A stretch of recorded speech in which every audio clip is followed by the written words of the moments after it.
रणवीर जी आप जानते हैं मुझे? आप जानते हैं मुझे? ऐसे बात करती है।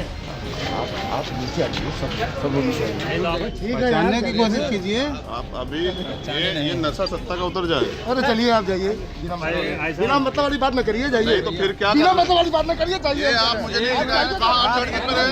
चढ़ किस पर हैं आप? चढ़ किस पर हैं आप? चढ़ किस पर हैं? अरे और सब मुझे बता रहे हैं। फालतू बात आप दिखाएंगे। एक बार इन तस्वीरों को देखिए कैसे भीम आर्मी के प्रमुख चंद्रशेखर आजाद पुलिस को समझा रहे हैं कि वो कौन है। बिना मतलब वाली बात न करिए, जाइए। ये आप मुझे नहीं सिखाएं। कहाँ आप चढ़ लेकिन चंद्रशेखर आजाद के बात करने के लहजे से पुलिस अधिकारी को भी गुस्सा आ गया। वो चंद्रशेखर आजाद से कुछ कह ही रहे थे कि चंद्रशेखर के समर्थक पुलिस से उलझ गए और दोनों में कहासुनी शुरू हो गई। आप लोग पीछे हटिए, आप लोग पीछे हटिए। कहाँ जाए बताइए।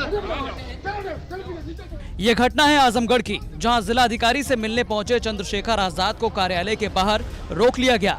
वीडियो को देखकर ऐसा लग रहा है कि भीड़ को देखते हुए सुरक्षा में तैनात पुलिस कर्मियों ने उन्हें दफ्तर में घुसने से रोकने की कोशिश की और इसी को लेकर विवाद बढ़ गया। हालांकि चंद्रशेखर आजाद का कहना है कि पुलिस टीम ने उनके साथ अच्छा बर्ताव नहीं किया, इसीलिए विवाद बढ़ा। दुर्व्यवहार तो जब तक हमारी सरकार नहीं आएगी हमको सहना पड़ेगा।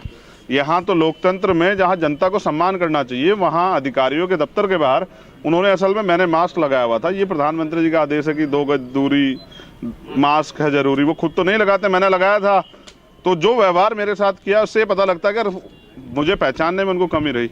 लेकिन अगर आम आदमी के साथ ये व्यवहार होता तो पता लगता है कि आजमगढ़ में पुलिस जो है वो लोगों को डराने काम करती है। जनता डरने वाली नहीं है। इस जनता की वजह से तो उनको तनख्वाह मिलती है। तनख्वाह कहाँ से आती है? जनता टैक्स से तो आती है। ये भी जनता को धमकाएं, डराएं या इनको गालियां दें, तो ये जनता देख रही है और जनता इसका हिसाब जो है पाई का हिसाब लेगी सरकार। अच्छा, मास्क को लेके अगर हुआ तो मास्क लगाना कितना जरूरी है? बहुत जरूरी है, लेकिन अपनी पहचान करानी भी जरूरी है। मुझे फिर मास्क उतार के उन्हें बताना पड़ा कि जब आप मुझसे इस तरह की बातें कर रहे हैं, मेरे साथ इतने सारे लोग जो हैं, मेरा जन समर्थन है, वो लोग मुझसे प्यार करते हैं, तो आप आम आदमी से क्या व्यवहार करते होंगे?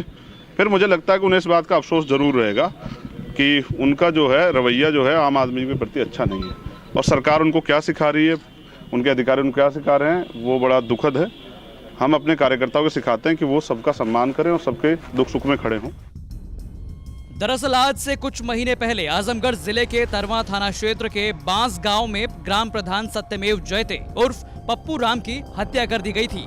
सरकार ने मामले की गंभीरता को देखते हुए आजमगढ़ जिले के पुलिस अधीक्षक त्रिवेणी सिंह का तबादला कर दिया था और पीड़ित परिवार को सहायता देने की बात कही थी। लेकिन आरोप है कि पीड़ित परिवार को वो सारी सुविधाएं नहीं मिली थी जिसको लेकर वादे किए गए थे। इसी मुद्दे को लेकर भीम आर्मी प्रमुख चंद्रशेखर आजाद जिला अधिकारी से मिलने उनके कार्यालय पहुंचे थे।